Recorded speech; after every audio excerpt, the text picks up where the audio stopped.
ஆம்பளை ஆட்டோ ஒன்றையும் காணும். என்னண்ணே ஆட்டோ அது வேணுமா? இல்லைப்பா வேணாம்ப்பா. என்ன அப்புறம் பொம்பளை பிள்ளையா இருக்குங்க.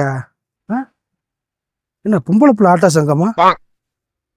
ஏப்பா எம்ஜிஆர் பஸ் ஸ்டாண்ட் வரைக்கும் போனேன். எவ்வளோ இப்போ? அண்ணே ஒரு 155 ரூபா தானே, வாங்கண்ணே.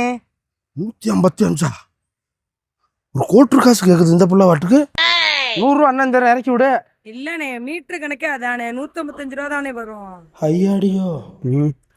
சரிம்மா நான் கொண்டிலே போயிட்டு போகிறேன். பொல்லாத ஆட்டோ வச்சுருக்கான். அதுக்கு நான் கோட்டில் அடிச்சு நடந்தே வர மாட்டேன் எம்ஜிஆர் பஸ் ஸ்டாண்டுக்கு. ஆட்டோக்காரனே நிப்பாட்டினேன். அண்ணே எம்ஜிஆர் பஸ் ஸ்டாண்டு போகணும்ண்ணே. எவ்வளோண்ணே? 200 ரூபாங்கண்ணே. 200 ரூபாயா? என்னண்ணே அந்த பொம்பளை பிள்ளை 150 ரூபா தான் கேட்டுச்சு. பகல் கொள்ளையா இருக்கு. நான் என்ன கொள்ளக்காரனா?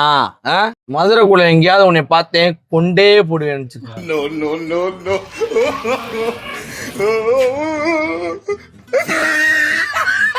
போண்டிக்காரன் புரட்டி எடுத்துட்டேன் போல இருக்கு. ஏன் மாப்பிள்ள மதுரைக்குள்ள போல ரவுடி போயில இருப்பேன் போலையா? அவன் ஆட்டோ ஓட்டுறனே இல்லை ரவுடியாயா? அந்த அடி அடிக்கிறியா மாப்பிள்ள? முதல்ல நீ வந்திருக்கலாம் இல்லையா?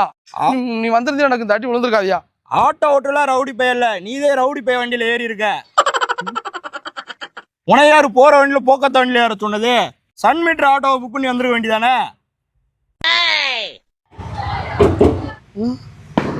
அதே பொம்பளை பிள்ளை மாப்பிள்ள தப்புதாயா. இந்த பிள்ளையத்தைய வந்து கேட்டேன். 155 ரூபான்னு சொல்லவும் தாயா நான் வேணாம் அதிகமாக இருக்குன்னு வேற வண்டியில் ஏறலான்னு போனேன். அவன் கும்மாங்குத்து குத்தி விட்டேயா. மாப்பிள்ள எனக்கு கேட்க சங்கடமா இருக்கியா? நீ கேட்டு ஏற்றி விட்டியா? அக்கா என்னங்க தம்பி? மாமாவை ஆரப்பாளையம் பஸ் ஸ்டாண்ட்ல இறக்கி விட்டுருக்கா. தேனி போய் சேரட்டான். வணக்கம். வணக்கம்ண்ணே. ரொம்ப சந்தோஷம் மாப்பிள்ள. குண்டாக்கு ஆட்டோவில் அப்படியே ஏறி இருந்தோம்னா கண்ட விட்டு அடி வாங்காம இருந்திருக்கலாம். அம்மா இனிமேல் மதுரைக்கு மாப்பிள்ளைய பார்க்க வந்தா சன் மீட்டர் ஆட்டோவில் தான் வரணும்.